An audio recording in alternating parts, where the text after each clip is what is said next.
Hi, I'm Mike Crab. And I'm Laurie Schultz. Welcome to the show. We'll have some caffeinated conversation. And maybe some special guests along the way. Who knows where the conversation will go? You're out for coffee with Mike and Laurie. Hello, everyone, and welcome back to another episode of Out for Coffee with Mike and Laurie. Hi, Laurie. Ooh. Happy spooky time. Spooky time. We're getting there. Only a couple weeks away from Halloween, our favorite time of year. This is my jam. This is what you live for. This is it. Yeah. Yeah. And I see you're all decked out. You got. Well, I think that's mostly your regular decor behind you, but on you have a nice metallic spiderweb scarf. You've got a pumpkin fascinator. Yeah. It's really making your headphones there pop. You know, it's really quite the look you got going on. Yeah, I got a lot of things on my head right now. That you do. I've got wine. I don't know. I don't have Halloween stuff out yet. How can you not have Halloween stuff out yet? Because it's not Halloween yet. But it is. You're way overdue. I know I'm gonna get muscled out of this one. I know you're not alone in the importance of setting up for Halloween the second school starts. Yeah. I used to decorate my house on Labor Day every year, inside and out. Well, you got your pumpkins up. My pumpkins have been out for quite some time. And they'll be there for quite some time. Yeah, you guys will check in on them next February. Yep. We'll see how they're going. What happens. Yep. This is the most wonderful time of the year for me, Mike. Why do you love it so much? What is it about? I don't know. I just love it. I've always loved it. Halloween has always been my thing. Yeah. Yeah. You know how I'm a fan of the macabre. I'm a fan of the spooky, of the haunty, of the Yeah. So this is dark. Your day to let your freak flag fly. Yes. But you can't say that 3 times fast. Freak Don't flag try. fly. Oh, See? I was going for it. I hexed you. We're gonna well, you got any special plans this Halloween?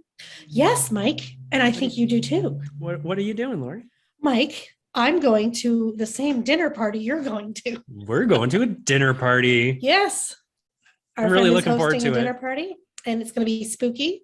And I've been on the inside of what the menu is going to look like. So it's going to be awesome. And our host for this lovely evening, she knows how to stick to a theme. So Yes. I expect it to be quite the extravaganza. Yes. Our good friend is going to, she's going to, I don't know how to say it. She's going to throw down. No, that's more of a fight, isn't it? Well, you know how maybe. I mistake things and say the wrong things sometimes. So I don't want to get myself in any trouble. Well, maybe after some pumpkin spice snatch, we'll get in a little fist fight in the front yard. How's that? Pumpkin spice. Yeah. Have you had a pumpkin spice latte? I haven't had a pumpkin spice anything yet. Like, I'm not like a big pumpkin spice person, though. I think, what was it I got one year? Was that pumpkin spice? I think I got pumpkin spice like creamer for your coffee. Uh-huh. And it was really good. Okay. And I put it in my hot chocolate too, and it was really good. Yes. I think that's the pumpkin spice one I'm thinking. Yeah, okay. That's about, I don't know. I'm not into the pumpkin spice lattes and stuff like that. Do you want to see what I got at? I went to the Sweet Life. You ever heard of the Sweet Life? Yes, I have. What'd you get there? It's a candy store in London. And I've never had these before, but I saw the box and I thought, well, obviously I have to have this. It's a box of crow candy. Is it? And they're black licorices. Oh, is licorice a word? I think licorice is plural, isn't it? Well, they're licorices. They're pieces of licorice. So they're licorices. Do you like black licorice, or did you just get them because? Love black licorice. Oh, do you? Okay. Not Twizzlers. Twizzlers is a really funky tasting black licorice, but I'm talking like the authentic. Remember the pipes? Yeah, and they have the like little red and sprinkle things on the end of them to make it look like they're burning. Yes. Yeah, and the panda licorice. Oh. I don't know the panda one you're talking about. It's like authentic black licorice. You can't eat too much of that. That will wreak havoc. havoc. Doesn't it give you the? Yes, it will wreak havoc on your digestive tract. It was a dark and stormy night, indeed. Indeed. Yes, yes, you don't want to unleash those demons. Speaking You'll of be demons, running up the wall. What? I want to ask you, I have a whole bunch of things to talk to you about. Oh, let's To do with discuss. Halloween. Speaking of demons. Throw it at me. Scariest movie you've ever seen. Tell me. Oh, Because it's movie time. It is lights oh, out, October-y, lights out, popcorn, wine, scary movie all month long. so I do love scary movies, but here's the thing. So I actually haven't been like really like freaked out by a scary movie since I was little. So I'm gonna say the first like proper horror movie that I like watched. Like I remember seeing Amityville Horror when I was like a kid, and Yeah. like, The and I original? remember it freaked me out. Yeah, the original one. Okay. Yeah. And I remember it like it freaked me out. And I do remember it like gave me nightmares and stuff, but like I was only like I was watching like this and like in and out. Like I wasn't sitting down to watch a movie. The first like horror movie I remember sitting down to watch was Scream in 1996, I think, which I would have been 9 years old. All right. So there's a little perspective. A 9-year-old watching Scream. Yep. And that it scared the shit out of me. It really freaked me out.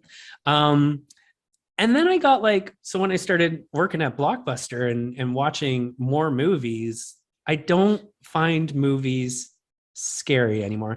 I want to say that I'm more spooked out by like paranormal type movies, jump scare kind of movies, than I am with slasher movies. Yes. I don't consider the slasher movies really to be horror movies. I consider them to be slasher movies. Right. So when I went to see, when I lived in Toronto, Paranormal Activity came out and I went to go see it, and it did freak me out. Yeah. And I think I think it was opening weekend and the theater was full and everyone was like freaked out together. Cause I remember Kevin and I left it because Kevin doesn't do horror movies, but he went to that one and he was like, ooh. And, so I remember telling my dad likes a good horror movie, and I was telling him about it, and he's like, "Oh, can't wait to go." He went to the Woodstock one, and it was probably like him and like 3 other people there, and he was like, "That was what you found scary?" And I'm like, it scared the shit out of me. But I think it was because it was a collective. Everyone was on edge together. It made it much spookier. Yeah. Room. Yeah. It really changes. We got that many. The Amityville Horror that you were talking about is based on a true story. Yes. Yes. Have you ever read the book? No, you wouldn't read the book. I wouldn't have read the book. I know. That book gave me nightmares. Really? Yeah. As much as I love horror stuff, I get really. You get a really choppy Zoom signal. Oh no. How about, I thought I rectified that, but it actually has been pretty good the last few episodes. So yeah, we've been doing decent. Yeah. So, and there's a storm rolling in. There is a storm that's affecting your Wi-Fi. Ooh. I don't know.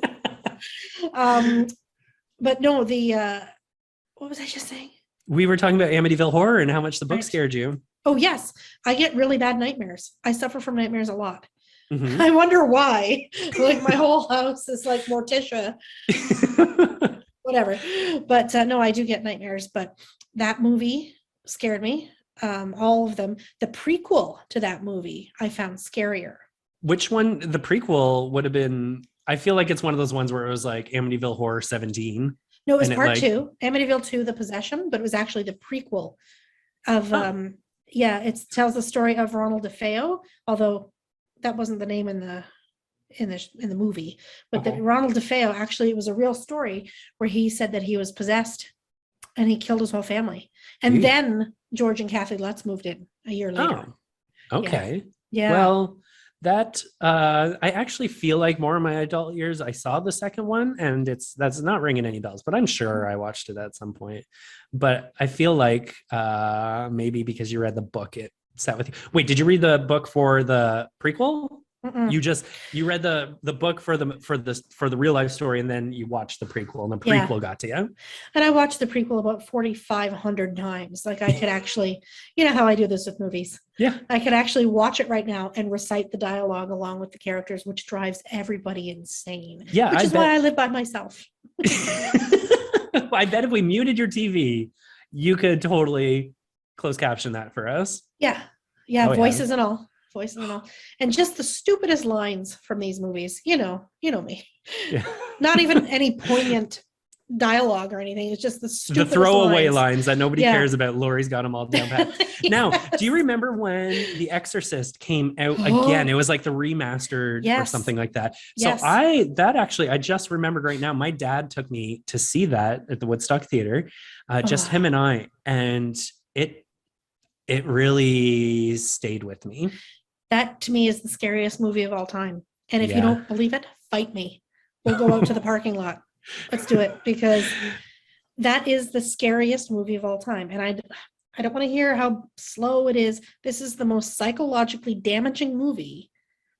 This isn't just a little kid being possessed by a demon. This is the ultimate battle of good and evil. This thing is the devil.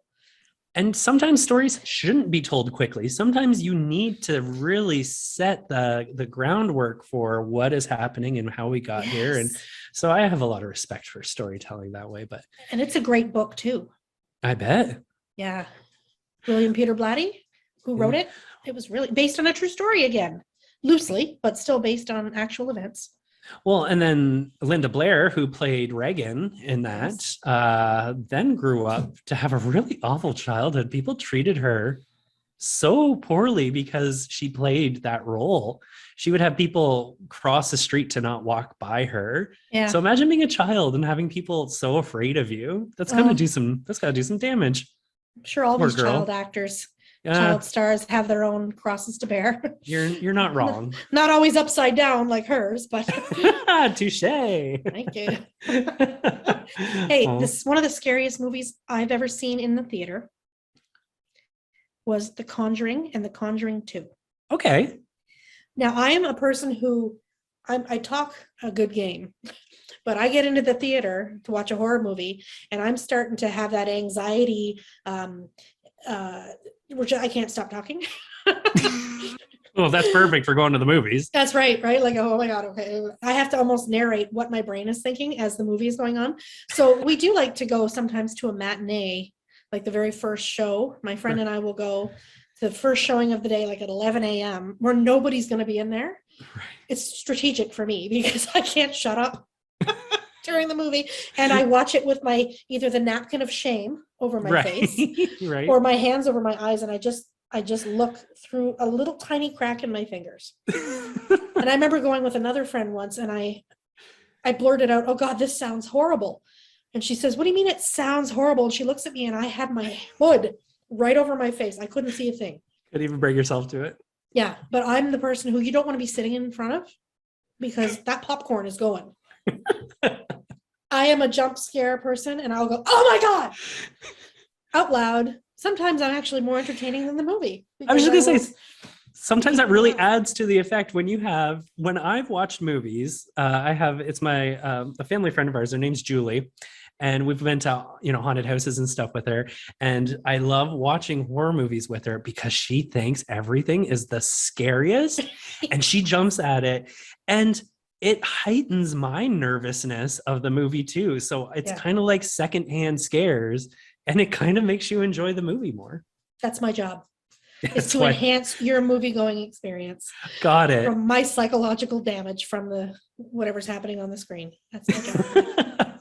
I will take one for that team. One thing that Kevin and I can agree on are like I can deal with slashers, but like when it's just straight up gore, especially if it's bloody gore. Yeah. Like the Saw movies, like the first couple, I'm like, all right, like I went to the theaters and saw it, and then it got to the point where it was just like shock factor, and it was gratuitous violence. And I remember going with Kevin, this would have been early days of dating, we went to see Hostel. Have you ever seen Hostel? Yeah. Oh God. So I'm enjoying it, but I'm kind of like doing one of these, looking between my eyes and like, it's just so painful looking. And I look over because I'm like, Kevin's really dealing well with this. And same thing, he's got his coat right over his head. He's literally sitting there, arms crossed, with a jacket over his head, practically having a nap. And I'm like, what are you doing? We were there with a friend. And I'm like, if you don't want to, like, you can go home, or like, you don't have to sit here with a coat over your head. Nope, I'm good. This is where I'm going to stay. And I wondered, was he just so nervous to take his coat off and go down the stairs and leave there that he was still going to catch something that he wasn't prepared to catch? Yeah. And that it was just going to be, he's going to be embarrassed in front of everyone as he's walking out of there. Maybe, I don't know. But yeah, I don't do well with gore. No, and to me, that's like a serial killer movie. I want scary. Like have you seen the original Pet Sematary? Yes. Like there's two movies in particular in my life that there have been two characters, one in each of these movies, that have stayed with me. And sometimes when I close my eyes, I see them. Okay. And it just, I can't. Pet Sematary, the sister in the back bedroom, Zelda. Right. With the crooked back, who was actually played by a guy. Oh, yes, I did know that actually. Yep. But Rachel. And just the look, the gaunt, the sickly, the twisted back, it's enough to leave you with chills. I close my eyes and I can just see it right now. And then the other one is, remember Poltergeist? I was just going to say, this house is clean. Not her. She's all right. No, she's okay. Her. But who in there? Poltergeist Part 2. Oh, that old man. Mm-hmm, with the eyes. God is in his holy temple. Oh my God. No. Remember I said I used to get sleep paralysis? Yeah. And how I would feel so scared and that something bad was in the room. Mm-hmm. My brain would instantly go to that man. He's there. Reverend Kane. And actually, it's a really sad story because when he filmed that, he was dying of cancer. That's why he looked so horrid. Oh. Like he was very, very, he had stomach cancer and he was, I think he died shortly after shooting that. Oh, wow. And so when you watch it again, it's actually kind of sad to see it, but we will post pictures. Sorry, I'm just spitting all over my computer. Great. I felt like I got that on my upper. No, I'm just kidding. I just have to scratch my lip at the same time. Off there a little bit. See, that's how animated I'm getting. I can't even control my own tongue right now. But I think we should post pictures of both of those characters, and you'll have to tell us whether or not you think they're freaky. And if they were part of your childhood, I'm sure you will be traumatized by them. I do remember growing up watching Children of the Corn. And what's the name? Malachi. Yeah. There was something very unsettling about him. He was the kid with the red hair, but then there was Isaac. Wait. Isaac's the one I'm thinking of with the dark hair. Dark hair and the hat. Yeah. He who walks behind the rose. Oh. Freaky movie. Yeah. Terrible. But did you like the Poltergeist movies? Yes, I really enjoyed Poltergeist. Is one of the few that, like, I remember watching it as a kid and being freaked out by it, especially the clown and getting pulled into the closet. Yes. That as a kid, that was like, and then I went 12 years without watching it. And it might even before that. I was probably in my 20s when I revisited it. Yeah. And I really enjoyed it. Like the story of it and everything. Like it was just really cool. And then you learn about some of the things that those actors have been through. Like they in the spoiler alert to anyone who hasn't seen Poltergeist, but there's they're digging a swimming pool in their backyard, and the actress in that, whose name I do not know, Jo Beth Williams, I believe. Actually sounds accurate. Wait, the mom? Mm-hmm. What's the daughter's name? That girl had anyways, there was Heather O'Rourke. Okay, the little blonde. Yeah. Who passed away after the second one, I think, or something like that. After the third one, and the other sister did too, died. Yes. Yeah, she was murdered. Yes, by her boyfriend, I think. Yeah. Oh. And then anyways, the mom is out. It's a rainy, thunderstormy night. And she falls into the big hole in the backyard where they're digging a pool for. So it's all like murky, muddy rainwater. It's coming down. She's like drowning in it. And this house is buried on an Indian burial ground. So there's like skeletons and stuff coming up. And I heard that those were real cadavers. Why? Maybe. I want to believe it is. But at the same time, I feel like that might have been cheap. I don't know. I think that's like folklore. Maybe Hollywood folklore, because I can't see them being allowed to do that. Right. Well, we will look into that because I don't know. But what else I do know is real life scary is that I know that she was very worried, the actress, because there was so much electrical equipment. Yes. And she's sitting in a giant swimming pool. Yes. And it's, I knew that was, there were some moments there that were quite scary for her as an actress. Yeah. So. And that had Craig T. Nelson in it too. Coach. It did. Yeah. Yes. Yeah. That was a really good part 1 and 2 of that. Part 3 was Jumping the Shark. We've already talked about that analogy of things. Yeah. But I didn't like the remake. I hate when they make remakes. Think of something new. I agree. I tried watching the remake and I couldn't even get into it. It didn't sit with me. And another remake was Amityville Horror with Ryan Reynolds in it. And I was in high school when that one came out. So I did go see it and I really liked it. And I think I only really liked it because Ryan Reynolds is in it and he's so cute. Now I went to see that at the theater by myself. Oh. Sometimes if I was going to the mall, if I was in London and I was going to Masonville Mall and I had some time to kill, I'm like, oh, that's about to start. I'll go watch that. Because I don't mind going to the movies by myself because who are you going to talk to anyway? I'm just going to blurt things out regardless if anyone's there to listen to me. So, but knowing how you are with horror movies now, were you just there talking to yourself the whole time, trying to like calm yourself down? Okay, my dad was so upset with me that I spent money to see this movie because what I did was I rooted through my purse for 2 hours. Like to distract yourself? Yep, because I couldn't look at the screen. So I was like, I gotta, and I'm thinking the people behind me were probably thinking, what is she looking for? Oh my God, just find it. I couldn't look at the screen. For the whole movie. Yeah. Oh God, Laurie. Yeah, about 2 minutes into it, I was like, no, I can't do this. I'm like, but I paid for this, so I'm staying. I'm gonna listen to this thing. I'm gonna hear the hell out of this movie. So you have no regrets to going to see this? No, not really. Other than, I mean, I did spend money on it, and it was a remake, so it wasn't the best anyway. Right. But, I do have the story to tell on a podcast about me digging through my purse for 2 hours. There you go. Well, I had to dig through your purse for 2 hours. You had a lot of receipts to go through. Hey, now I've had some feedback from that episode. Oh, good feedback or bad feedback? Other women saying, hey, that's no big deal. I actually had a pretty reasonable purse. Oh, okay. And I'll have you know, all those receipts that you were like, look at this receipt and this receipt. To me, that just means I am not a litter bug. Those receipts could be on the ground in a parking lot somewhere. Oh yeah, you're saving the world here, Laurie. Yeah, that's what's happening. Okay. I too received, hold on really quick on this. I too received feedback about the purse. Yes. My father was quite disappointed in me because you don't go through a lady's purse. That is not something you're meant to do. Oh, and your father thinks I'm a lady. Well, you gave it up pretty easly, so Thanks, Mr. was going to be rude. Yeah, Bob's looking out for you there. Thanks, Bob. But yes, to our gentlemen guests out there, don't root through a lady's purse. It's apparently not appropriate. But I got away with it, so do what you want, I guess.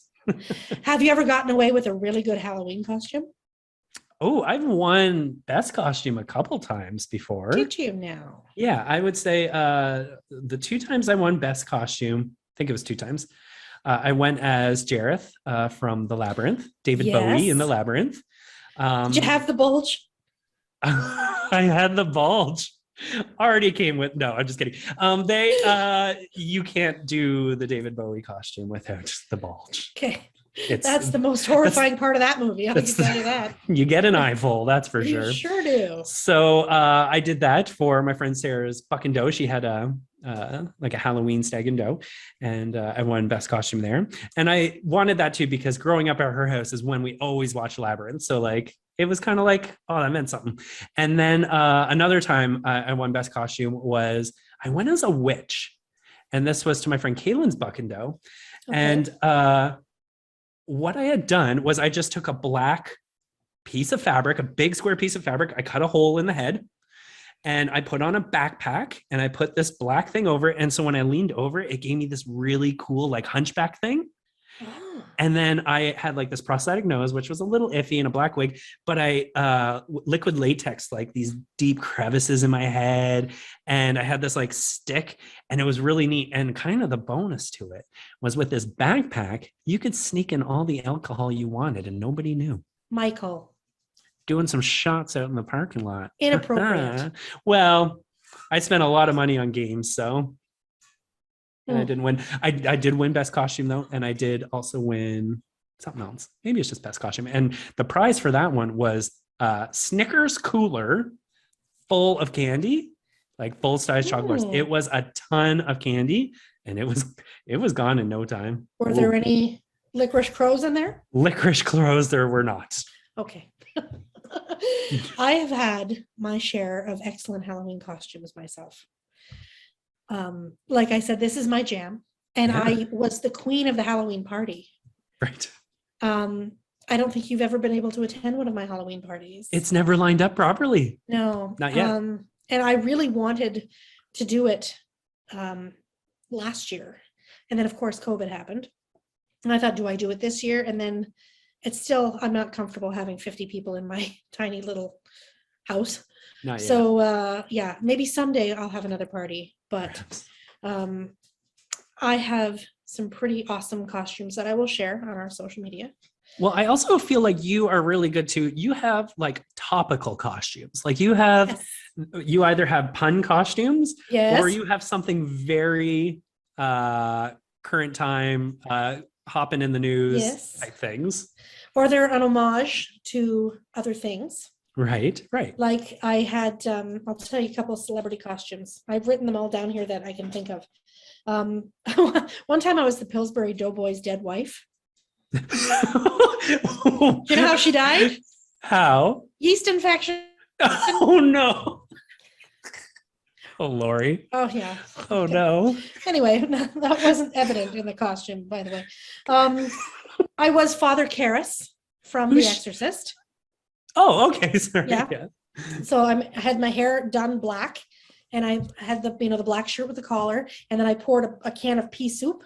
I was gonna say there's gotta be pea soup all over that somewhere. Totally. And I was actually at a party with two friends. One went as Regan. Yeah. Regan. I know a dog named Regan. So which one was it? That was Regan. And then the other one went as the devil. So we went as a little triangle.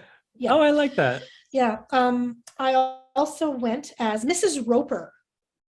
Three's Company, right? Yes. I do. I've never seen an episode of Three's Company, but I do know that. I know Rob knows what I'm talking about, Mrs. Roper. I had a muumuu on and a curly red wig and some makeup and some big dangly earrings, and I was Mrs. Roper. I went as Grissom from CSI. Right. Bearded Grissom. I had a beard. I was sporting a beard back then, Michael. Right. I went as Horatio Kane from CSI Miami. So you're just covered all your CSIs then? Didn't do the New York. I thought I was good with two. I went as in the shower, in quotes. Okay. From Karate Kid.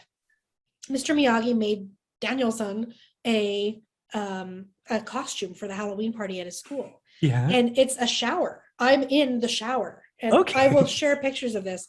It was great. That was probably one of my best. Like you have like a shower curtain around? Like I feel like that. Oh, I need a picture. Yeah. Okay, one time I made a costume. This is when I lived in London down by the Western Fair, and I was going to be Carrie. You know the movie Carrie? I love the movie Carrie. So I'm making this costume, and I'm in the driveway, and I burnt this dress. So this dress is kind of on fire and all like blotchy and scorchy, and I covered it with fake blood, and I tried it on. This was well before Halloween. This is probably early September at this time. Okay. So I'm trying it on, and at that moment, the doorbell rings. And I was thinking it was either my friend Susie or somebody, because this was the house that her dad owned that I lived in. Right. So I am wearing this outfit, and I pull open the door in September, and I go, hello. And I'm standing there, and it's a couple of cops. They wanted to know if I had witnessed something, and I'm thinking, this looks ridiculous. Insane. This makes me look absolutely, literally insane. It's September, and I'm in a burnt, blood-soaked wedding dress or prom dress. In September. Oh. That is not the only time that I've looked insane in a Halloween costume, Michael. Imagine that. Actually, can I throw in really quickly? Last year, I came over to your house, and school was still in at that point. So you came home from school in costume, And I believe you were actually at school as Carol Baskin. I was Carol Baskin on one day because we had the cohorts last year. So one group had Halloween one day, one group had Halloween the next day. Right. So I had two different costumes. So I caught you on day 2, which was when you were dressed as a crazy cat lady. Yeah. And this is all I remember. I was at your house. I was there. We were going to watch The Burbs. Yes. And whatever it was just you and I, and we're having a really big heart to heart. There was like we needed a moment where we were friends and we needed each other in that moment. And all I remember you is in this heartfelt conversation with me, looking like a cat lady, and I'm trying to take it seriously. And you looked insane. Because I had eyebrows that were like, they were drawn on, and they were. And you had this like messy hair with little cat ears. Oh yeah. It was bananas. Great. But there was another time that I went to school because I love Halloween at school.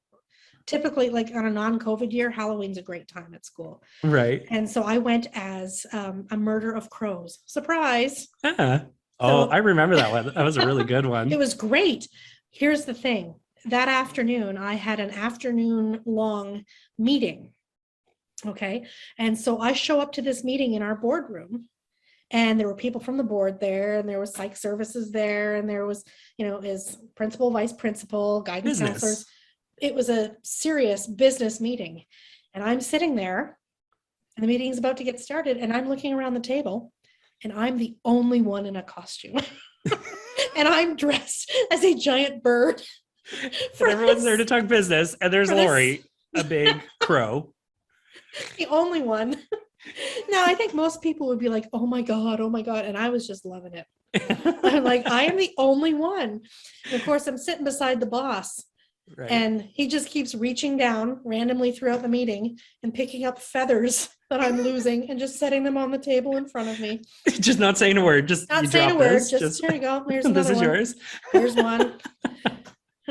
Oh, that's insane. Great. So last year, I didn't have a costume last year because there wasn't anything going on. We didn't even dress up for work or anything. You still put a costume on Halloween day. I don't think I did a single thing.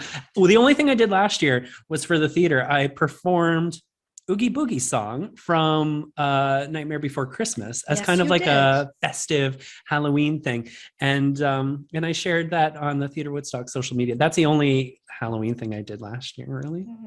Yeah, but I did go, I didn't have a work costume, but the year before that we did. And I remember being, so I go out and I do presentations. I'll go to a workplace and do a presentation for them. And I was dressed that year as a Beatle, one of the Beatles.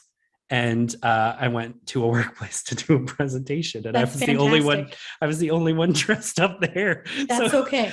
I bet it was a memorable presentation though. I bet it was. It must be memorable. You mentioned that I have some pun type costumes. Mm-hmm. Yeah. I was anger management. Okay. How does that work? I was in a suit. Okay. And I had the manager name tag, just said manager. Okay. But I had drawn on really angry eyebrows. Okay. So I was anger management. Yeah. I was a dust bunny. I was dressed up like a bunny and I carried around some Swiffer stuff and some Pledge. Okay. That's cute. I was a witch doctor, so I was dressed as a witch, but then I had the white lab coat and the stethoscope and the mask. All right. Okay. So that was good. See, this is my thing, right? It's a thinker. You got some good thinkers. One of my random ones was I was once romantic dinner for two. And I had like this table built around me with suspenders, and it was 2 table settings. And I had a candle on top of my head and a rose in my mouth. And I remember that was probably grade 10 or 11. I wore that to school. I was Lornado. Laurie tornado? I was a human tornado. This was a great costume. It was all like quilt stuffing. Yeah. That we had formed into a tornado shape. Okay. And I had hot glued and sewn on some like dinky cars and little farm animals, like as if everything was caught up in this tornado. Right. I was Lornado. So it was stupid. Great. I know it was great. I was Baby Shark one year, and I actually won staff costume for Baby Shark. Hey, dressed like a baby, but then I had a shark hat on. Okay. Yep. You remember my Silence of the Lambs? I do. I was the lamb with the shh sign. Covered in cotton balls, yes. Which you love. Yes. But I think one of the best ones I ever did was Louis Tully. Louis Tully is Rick Moranis's character from Ghostbusters. Oh, cool. When he's in their lab and he's got the colander, like the strainer on his head. All the wires and stuff. Yeah. That was the year that Ghostbusters was released for their 30th anniversary. Okay. So, like topical. That's it. And the teacher I was working with at the time, he showed up as a Ghostbuster. So we walked around together all day. That's awesome. Yeah. Wow. So you really know how to stick to a costume, eh? You go all out for them. Except this year. I'm not feeling it. You're not. I'm not feeling it. Last year, I knew I was going to be Carol Baskin in March. The second Tiger King came out. You knew? I was like, that is my costume. Is it because I think I know why. The pressure's not there. The social pressure is not there because you're not going to be in school. But there also hasn't really been anything good. What are we doing? We're going to have a dinner party. We'll dress up for that. But hey, I want to throw a few of my costumes out there of years past. I did, I was a banana man one year. It was like a banana costume. A life-size banana?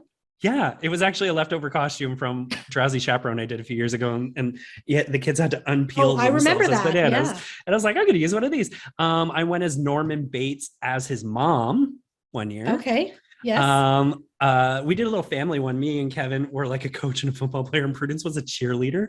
That was the stupidest looking. She had this blonde wig. Oh, there's photos of that. I think I saw those. Kevin made a really nice pirate costume for me the one year. It was like a really good costume. Cool. I was a mime back in my day in Toronto. Kevin and I were lifeguards one year. We were trying to be all like sexy, but the way that the iron-on lifeguard thing went on our shirts, it looked like we were wearing bras. So that didn't really work in our favor. Back in high school, I was a chick magnet. I was like dressed in like a blazer and stuff, and I had Barbie dolls all stuck to me. Nice. I was Mr. Bean when I was 9 years old. I went as Mr. Bean. That was probably like one of my like most fun kid costumes. Fun. And Ninja Turtles. You got to do the Ninja Turtles. I remember my aunt made these really like plush Ninja Turtle costumes, and I was like thinking they're really bulky. I was probably like really young though. I was probably like 4. And but I do remember how warm they were because it's so cold out on Halloween. Yeah, it can be. That. Hey Rob, do you have any memories of Halloween costumes of years past? What's your favorite costume that you've had? I don't know if I had a favorite. I do remember growing up as a kid that, we were always encouraged to create something out of whatever you could find. And of course, when I was a kid, you always had to make a costume that would fit over top of a snowsuit. Right? Because now, it's not so common, in the last however many years, but, I guess I don't call it global warming or something or other, but I know when I was a kid, by the time Halloween rolled around, you were knee deep in snow. Right. And so you whatever costume you were going to create for yourself for Halloween had to be something that went over top of a snowsuit. Right. That's I do remember those cold. I remember a couple Halloweens when I was a kid where there was snow, but I also remember that like Halloween was where I was like on a mission. Like I would be booting it from one house to the next. I would not want to stop. My dad would be like, it's time to go home. It doesn't matter how many pillowcases I've filled. I was ready to go. And I would come home dripping in sweat because I was just moving. Because I needed that candy. Yeah. But then again, I mean, when we were kids, when the time came, you're busting to get out the door. And when the time came, mom and dad just opened the door and said, okay, away you go. See you later. You wouldn't do that nowadays with little kids. I mean, even when we were little kids, it's like, where you go? I didn't get my first alone Halloween. My brother took me out one year and I was probably grade 7. No, maybe a little younger than that. Cause I feel like my brother wouldn't have gone out then, but it was very cool feeling when you can go out on your own. Cause you always had the parents with you. When I was in university, I did a course on the history of pop culture, and the essay I had to write and the presentation I had to give to my class was about the history of Halloween. And it was fascinating. I bet. It's got a huge history, and it's Catholic, it's pagan, it's a combination of the two. Yeah. It's Celtic, it's this, and how it evolved over the last 50, 60 years or hundreds of years, I guess. Yeah, the days of the Druids. The candy grab that we have today is very, very far from where Halloween ever started out. Well, as I say, times change. And speaking of time, we're at time. Yeah, I'm sorry. I'm sorry, guys, but I'm going to have to get you to wrap things up here as we go. But this is a topic that I could spend hours on, Rob. Well, you really could. We know that. And that's why Mike said, Rob, you make sure you get in there and you cut her off. So I have done my part. Not the first time I've been cut off, I can tell you that. I'll leave you guys and say your goodbyes. Hi, Rob. All right. Well, thanks everyone for joining us today. We had a great time. I'm really excited for Halloween. And be safe out there. Yeah. And take your kids out. There's so many people. I feel like things have changed over the last few years. And I hope people are still taking their kids out, because that is such a wonderful experience, lifelong memories. Clearly, 34 years later, we're talking about all these memories that we have of going out there. So make those memories with your kids. Now, I do want to invite you to join us on October 23rd, which would be next Saturday. We are, Laurie and I will be joining our co-judge. The three of us will be judging with Dan Henry from Heart FM, our Big Brothers, Big Sisters, Oxford's Got Talent, hosted by Greg Morton. And we hope you guys tune in for that and join the party. Yeah. And definitely, if you're able to, make sure you donate if you can, because it's definitely a worthwhile cause, and there's kids out there who need you. Yeah, need us as a community. Let's show our support. Let's go and let's have a good time with all those kids. And Mike, we have to tell them next week, our next show is going to be a special one. Yes, 2 weeks from now on Halloween, we're going to have a very special episode with a very special guest, and we can't wait to tell you more about that. So thank you so much for coming out and joining us. We had a great time. And until next time, we'll see you on Out for Coffee with Mike and Laurie. Bye, guys. Good mug. Do you have questions, comments, or ideas for a future show?